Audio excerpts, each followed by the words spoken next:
ये कराची का मारूफ डमलोटी का इलाका है। अक्सर लोगों ने डमलोटी नाम सुना होगा। डमलोटी के कुएं, ये डमलोटी के कुएं, ये मलिर मेमन गोठ या दुम्बा गोठ, गडाप या स्टील मिल की तरफ से, स्टील टाउन की तरफ से आएँ तो ये पीछे ये इलाका है, काठोर का इलाका कहलाता है। इस इलाके में ये 1911 में अंग्रेज़ों ने ये यहाँ से पानी, इसलिए कि मली नदी यहाँ से गुज़रती है, तो इस इलाके में ज़मीन के अंदर पानी वाफर मौजूद है, आज भी मौजूद है। तो यहाँ पे इन्होंने एक सीरीज़ पूरी बनाई थी 1911 में। ये कंस्ट्रक्शन शुरू भी, देखे बोर्ड लगा हुआ है, तो 1929 की कंप्लीशन इसकी 1929 की है। कराची म्यूनसिपैलिटी का बोर्ड है। ये कुएँ यहाँ बनाए गए थे और इनका पूरा एक कंट्रोल सिस्टम था। और इस बिल्डिंग के अंदर कुआं होता था, उसमें से पानी निकाल के ये सारे कुओं का पानी इंजन की बुनियाद पे वो पंप चला करते थे। वो पंप उन पानी, उसको कुएं को, पानी को बाहर निकाल के एक मेन लाइन में डाल देता था। वो मेन लाइन फिर कराची को सप्लाई होती थी। अब देखें, ये भी एक, अभी तो ये कुआं है, इसके अंदर से पानी, ये बोट चल रहा है, देखें पानी ये आ रहा है यहाँ पे।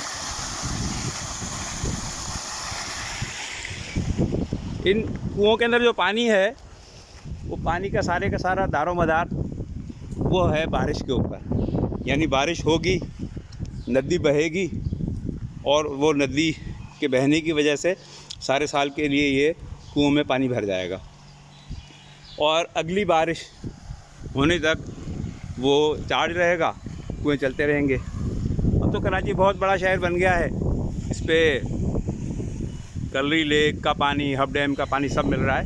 लेकिन जब कराची पहले 40 लाख की आबादी होती थी, तो सब पानी की सोर्स सिर्फ यही डमलोटी के कुएं थे। तो ये कई कुएं हैं, इनमें से एक है ये। अब ये पूरा अहाता ये कराची वाटर बोर्ड के पास है।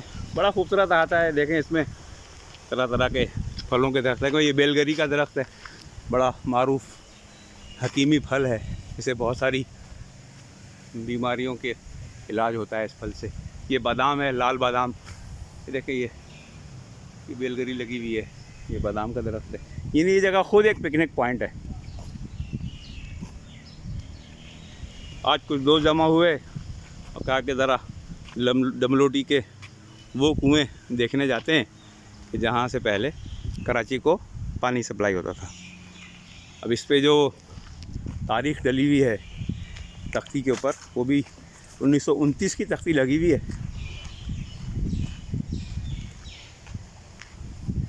ये देखें, इस पे डेट डली हुई है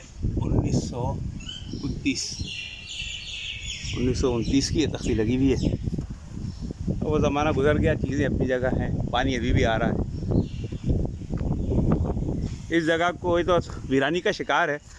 अगर इसको अभी भी उसी हालत में सिर्फ लोगों को दिखाने के लिए बरकरार कर दिया जाए और इस जगह का 300 रुपये टिकट लगा दिया जाए, फिर देखें कैसा रश लगता है, यहाँ कितने लोग आते हैं। अब ये वैसे वीरान ढंडार पड़ा रहता है। ये इमारतें जितनी भी हैं वो, उसमें कुछ भी नहीं है। अंदर कबूतरों के और चमगादड़ों के घोंसले हैं। एक बाहर जो कुदरती खूबसूरती और ज़रख़ीज़ी है वो देख सकते हैं। ये है जनाब डमलोटी के कुओं में से एक कुआं।